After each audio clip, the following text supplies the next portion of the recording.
बिस्मिल्लाहिर्रहमानिर्रहीम अस्सलाम वालेकुम। Hope you all will be fine.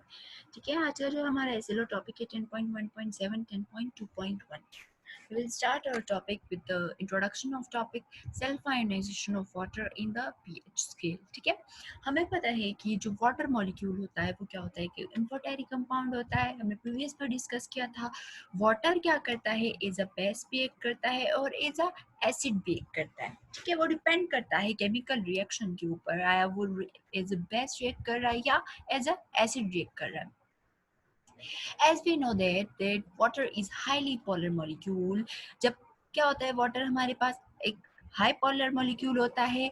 दूसरा क्या है, जब भी हम क्या करते हैं, दो वाटर मॉलिक्यूल्स की आपस में कोलिजन होती है, ठीक है, तो क्या होता है, हमारे पास एक वाटर मॉलिक्यूल के अंदर से जो प्रोटॉन होता है वो ट्रांसफर हो जाता है दूसरे वाटर मॉलिक्यूल के अंदर, और वो रिजल्ट में क्या बनाते हैं हमारे पास। हम देखते हैं जब दो वाटर मॉलिक्यूल्स क्या करते हैं, आपस में कोलाइड करते हैं, ठीक है, तो एक वाटर मॉलिक्यूल से क्या होता है, एक प्रोटॉन ट्रांसफर होता है और पीछे हमारे पास क्या बच जाता है, नेगेटिव आयन बच जाता है। प्रोटॉन के ट्रांसफर होने के बाद प्रोडक्ट में हमारे पास हाइड्रोनियम आयन बनता है H3 और पॉजिटिव, और OH आयन बनता है नेगेटिव। ठीक है, ये वाला हाइड्रोनियम आयन जो होगा वो पॉजिटिव आयन बनेगा और OH जो बनेगा वो नेगेटिव आयन बनेगा, हाइड्रोक्साइड आयन। ओके, इस हम क्या करते हैं, वाटर की जब डिसोसिएशन करते हैं तो वो क्या होता है, हमारे पास H आयन और OH आयन में हमारे पास ट्रांसफर होता है। ठीक है, फिर उसके बाद हम वाटर के डिसोसिएशन होने H और OH आयन में, उसको हम क्या कहते हैं, सेल्फ आयोनाइजेशन ऑफ वाटर के। तो सेल्फ आयोनाइजेशन ऑफ वाटर किसे कहते हैं, जो हमारे पास वाटर मॉलिक्यूल होता है वो क्या बने, आयोनाइज होके आयंस में कन्वर्ट हो। आयंस में कन्वर्ट होने के बाद H आयन और OH आयन हमें दे हाइड्रोजन आयन और हाइड्रोक्साइड आयन दे। ओके, अब हम क्या करते हैं, सेल्फ आयोनाइजेशन ऑफ वाटर की जो इक्वेशन है उसको क्या करते हैं, इक्विलिब्रियम कांस्टेंट एक्सप्रेशन में भी कैसे लिखते हैं हम वो देखेंगे। ठीक है, हम क्या करते हैं, जो हमारे पास वाटर होता है, नॉर्मल वाटर डिसोसिएशन के बाद H2O की डिसोसिएशन के बाद H आयन और OH आयन की जो कंसंट्रेशन होगी वो क्या होती है, हमेशा वाटर के अंदर इक्वल होती है। That's why it's value is what 1 multiply by 10 की exponent -7। Why, because water is what, neutral. ठीक है, अब हम क्या करते हैं, उसी इक्वेशन को H2 और जो डिसोसिएशन हुई है, ठीक है, आयंस में कन्वर्ट हुआ है H और OH आयन, उसको हम इक्विलिब्रियम कांस्टेंट एक्सप्रेशन में ऐसे लिखते हैं, Kc is what, equilibrium constant expression. Okay, equilibrium constant, so product upon reactant करते हैं तो HOH इनटू क्या, नीचे डिवाइडेड बाय H2O क्या होता है, मीन के प्रोडक्ट अपॉन रिएक्टेंट। ओके, अब हम क्या करते हैं, Kc और H2O, उस इक्वेशन को हमने क्या किया, इक्विलिब्रियम कांस्टेंट एक्सप्रेशन को हमने क्या किया, रीअरेंज किया। रीअरेंज करने के बाद Kc भी हमारे पास कांस्टेंट है और H2O भी हमने क्या किया है, वाटर जो हमने लिया वो कांस्टेंट किया।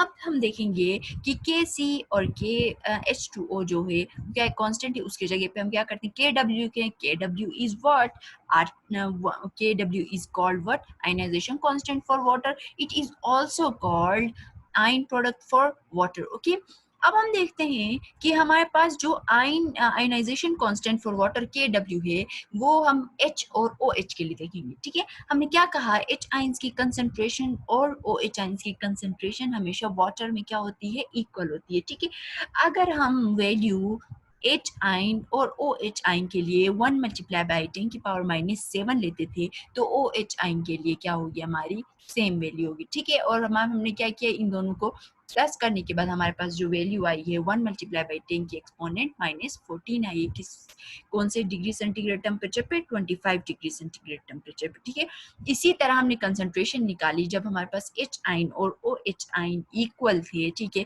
इक्वल हुए तो हमारे पास क्या आई, 1 मल्टीप्लाई बाई 10 की power -7, it means water is what, neutral.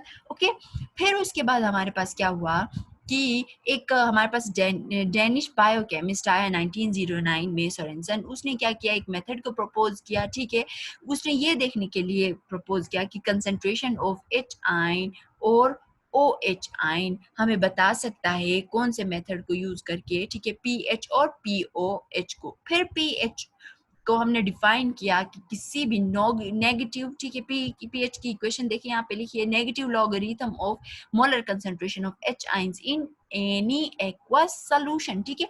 हमें पता है प्योर वाटर का जो हमने निकाला वो 7 निकाला था, ठीक है। अब हम देखेंगे कि हमारे पास न्यूट्रल जो पीएच जो होती है वाटर की हमारे पास 7 होती है। अगर 7 से वैल्यू कम हो और 7 से वैल्यू ज्यादा हो तो हम क्या कर सकते हैं, ठीक है, क्या कह सकते हैं, आया सोल्यूशन जो है हमारे पास एसिडिक है या बेसिक है, ठीक है। अब देखते हैं कि पीएच जो वाटर का है वो क्या है, हमारे पास 7 है, ठीक है।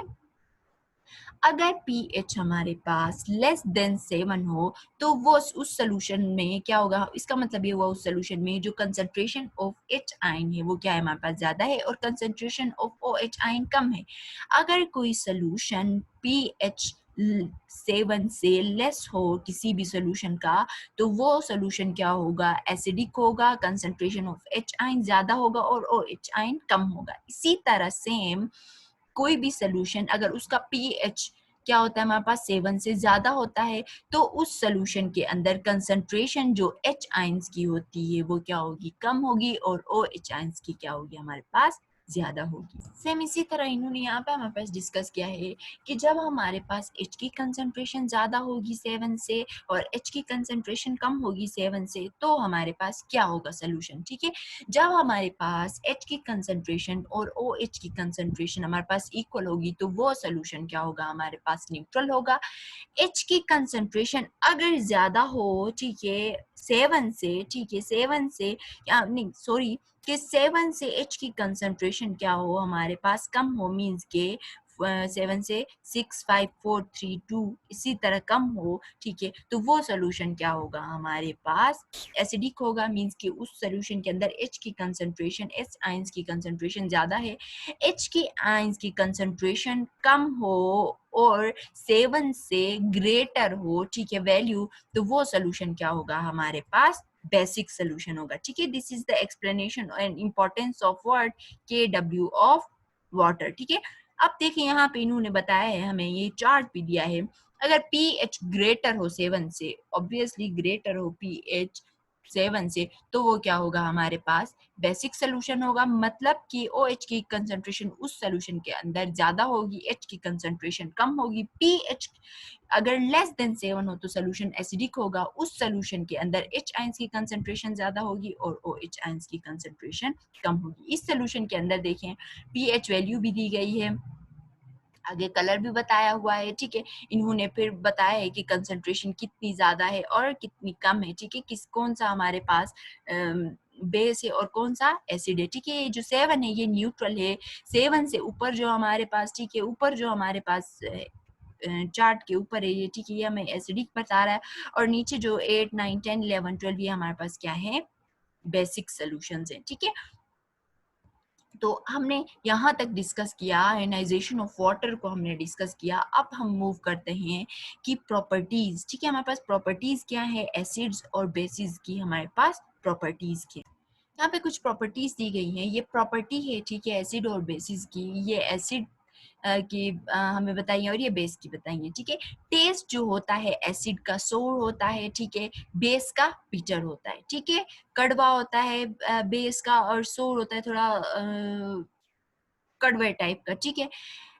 क्या होता है हमारे पास इफेक्ट ऑन ब्लू लिटमस, ठीक है, लिटमस पेपर क्या बताता है हमें किसी भी सोल्यूशन का, ठीक है, आया वो एसिड है या बेसिक, जब हम उसको सोल्यूशन के अंदर डिप करते हैं तो वो हम उसको अपना कलर चेंज करके हमें बताता है कि ये एसिड, ये सोल्यूशन एसिडिक है या बेसिक है। जो ब्लू लिटमस होता है उसको क्या करता है, एसिड के अंदर अगर हम डिप करें तो वो रेड कलर में चेंज होता है। देन हमारे पास बेस जो होता है उसमें ब्लू लिटमस के ऊपर कोई इफेक्ट नहीं होता, उसको बेसिक सोल्यूशन के अंदर जब हम डिप करते हैं तो कोई कलर चेंज नहीं होता। देन हमारे पास रेड लिटमस की बात है, रेड लिटमस के ऊपर एसिड को अंदर जब हम डिप करते हैं तो उसके ऊपर कोई इफेक्ट नहीं पड़ता। जब हम उसको बेस के अंदर डिप करते हैं तो ये ब्लू में टर्न होता है, ठीक है, ब्लू कलर टर्न होता है। स्किन के ऊपर बहुत कोरेसिव इफेक्ट होता है एसिड का, हार्म करता है सिर्फ टिश्यूज को बेस, ठीक है, ये प्रॉपर्टी है हमारी। फिर इलेक्ट्रिकल कंडक्टिविटी जब हम देखते हैं तो एक्वस सोल्यूशन एसिड का क्या करता है, हमारे पास इलेक्ट्रिसिटी को कंडक्ट करता है, ठीक है। फिर जो एक्वस सोल्यूशन क्या करता है, बेस का भी क्या करता है, इलेक्ट्रिसिटी को कंडक्ट करता है। इसका मतलब ये हुआ कि दोनों कौन से सोल्यूशंस जो दोनों होते हैं एसिड और बेस के, वो दोनों क्या करते हैं, इलेक्ट्रिसिटी को कंडक्ट करते हैं, ठीक है। ये हमारे पास क्या थी, प्रॉपर्टीज थी, ठीक है, किस चीज की, एसिड और बेसिस की। तो हमारा टॉपिक यहाँ पे खत्म होता है। आप क्या करें कि इस टॉपिक को पढ़ें, समझें और इसको क्या करें, पूरे नोट्स की फॉर्म में मुझे बना के आप लोग क्या करें, इनबॉक्स कर दें, ठीक है। और आप लोगों का जो होमवर्क होगा वो नेक्स्ट जो सैटरडे है तब तक सबमिट होना चाहिए। Thank you for today's lecture.